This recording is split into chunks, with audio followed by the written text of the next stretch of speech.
میرا سوال یہ تھا کہ ایسا کیوں ہے کہ اہل سنت اور اہل تشیع میں روزہ کھلنے کے اور سحری بند ہونے میں فرق ہے وقت میں؟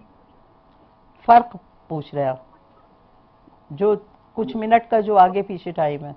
جی جی جی جی جی علی پوچھ رہے ہیں کہ یہ جو روزہ کھولتے ہیں یا روزہ بند ہوتا ہے تو ایسا کیوں ہے کہ اہل تشیع اور ان کا فرق کیا ہے؟ بسم اللہ الرحمن الرحیم. دیکھیں ایک بات تو یہ کہ روزہ بند کرنے کا جو یعنی روزہ کا آغاز ہے جس میں روزہ ہم بند کر رہے ہیں وہ دونوں کا سیم ہے، اس میں کوئی فرق نہیں ہے. یعنی فجر کے آغاز سے روزہ شروع ہو جاتا ہے. صحیح ہے.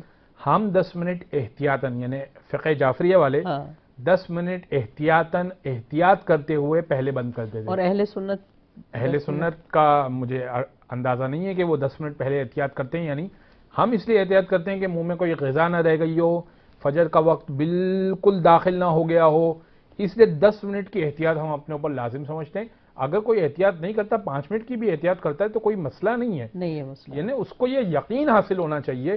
فقہی اعتبار سے میں عرض کر رہا ہوں کہ اس کو یہ یقین حاصل ہونا چاہیے کہ میں نے فجر سے پہلے کھانا پینا اپنا بند کر دیا ہے.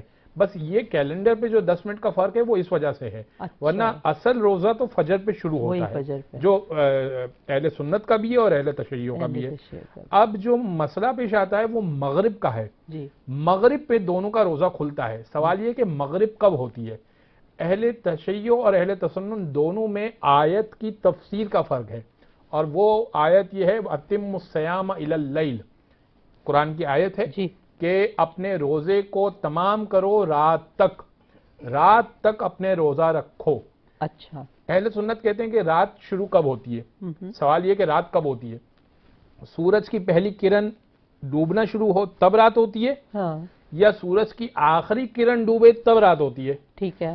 تو فقہ جعفریہ کا نظریہ ہے کہ پورا سورج غروب ہو جائے تب رات ہوتی ہے. صحیح ہے. اور فقہ حنفیہ کا نظریہ یہ ہے کہ پہلی کرن جیسے ہی ڈوبنا شروع ہوئی وہ رات شروع ہو گئی. اوکے. تو اب پورا سورج ڈوبنے میں 10 منٹ لگتے ہیں. ٹھیک ہے. تو اہل سنت پہلی کرن ڈوبتے ہی روزہ کھول لیتے ہیں جبکہ فقہ جعفریہ والے 10 منٹ کا ویٹ کرتے ہیں. جب پورا سورج غروب ہو جاتا ہے تو ہم روزہ کھولتے ہیں.